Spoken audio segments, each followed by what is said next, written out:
Next, we hear from the United Nations Secretary General, His Excellency, Mr. António Manuel de Oliveira Guterres.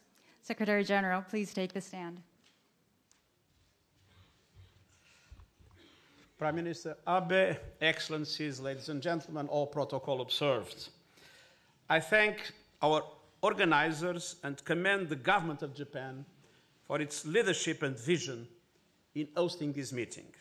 And thank you also to Prime Minister Abe for your announcement of an exciting $2.9 billion in universal health coverage program.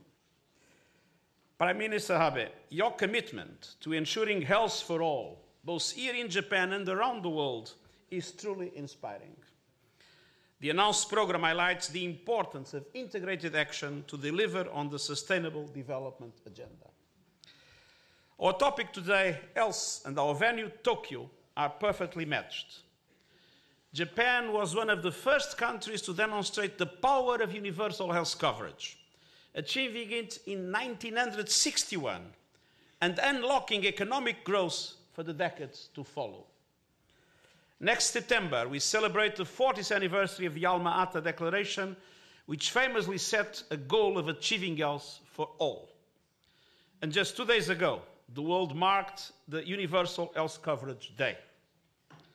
Universal health coverage means just that: care and services for everyone. Equitable access, quality care, affordable services.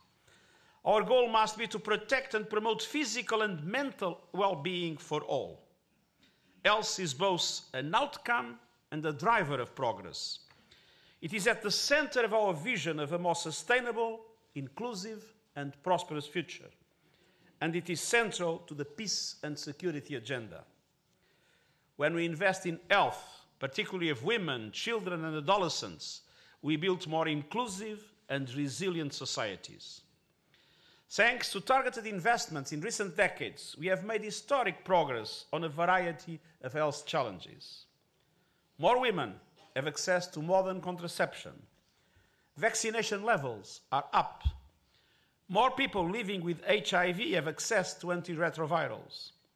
More people at risk of malaria are sleeping under insecticide-treated nets. And an end to diseases such as polio is within sight. However, gross inequities continue to leave the most vulnerable behind, and for too many, health is inaccessible, unaffordable, and together unavailable.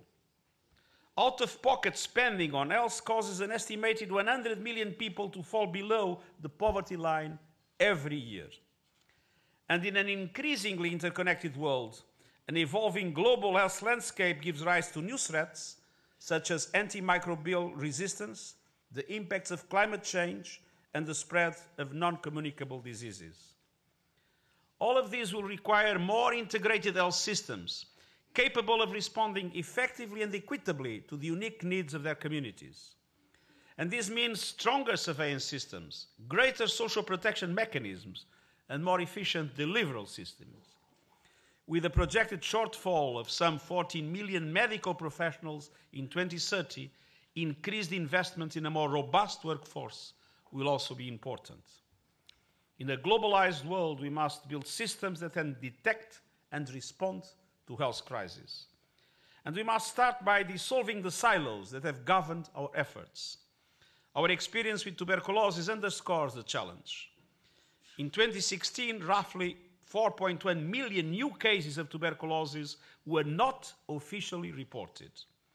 Moreover, only 1 in 5 cases of multi-drug resistant tuberculosis began treatment, while most who are eligible for preventive treatment are not receiving it. Universal health coverage provides the umbrella necessary to help close these gaps. Through stronger, resilient health systems that are people-centered and human rights-based, the quality of services and access to those services will be improved across the world. Bold and creative partnerships across sectors will also be crucial in addressing the social and economic determinants of health. Health is a right for all.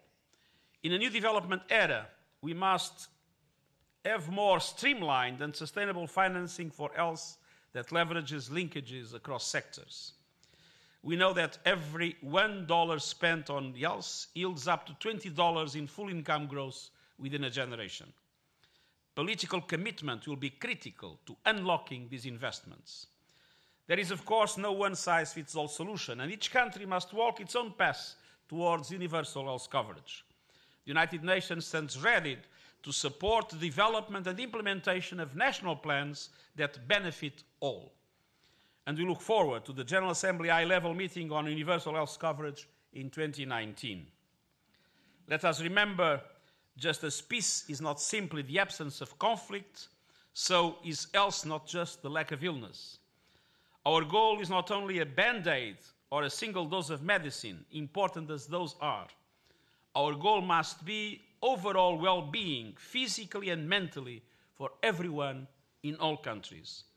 Let us move ahead with ambitious action to ensure health systems that deliver for everyone, everywhere.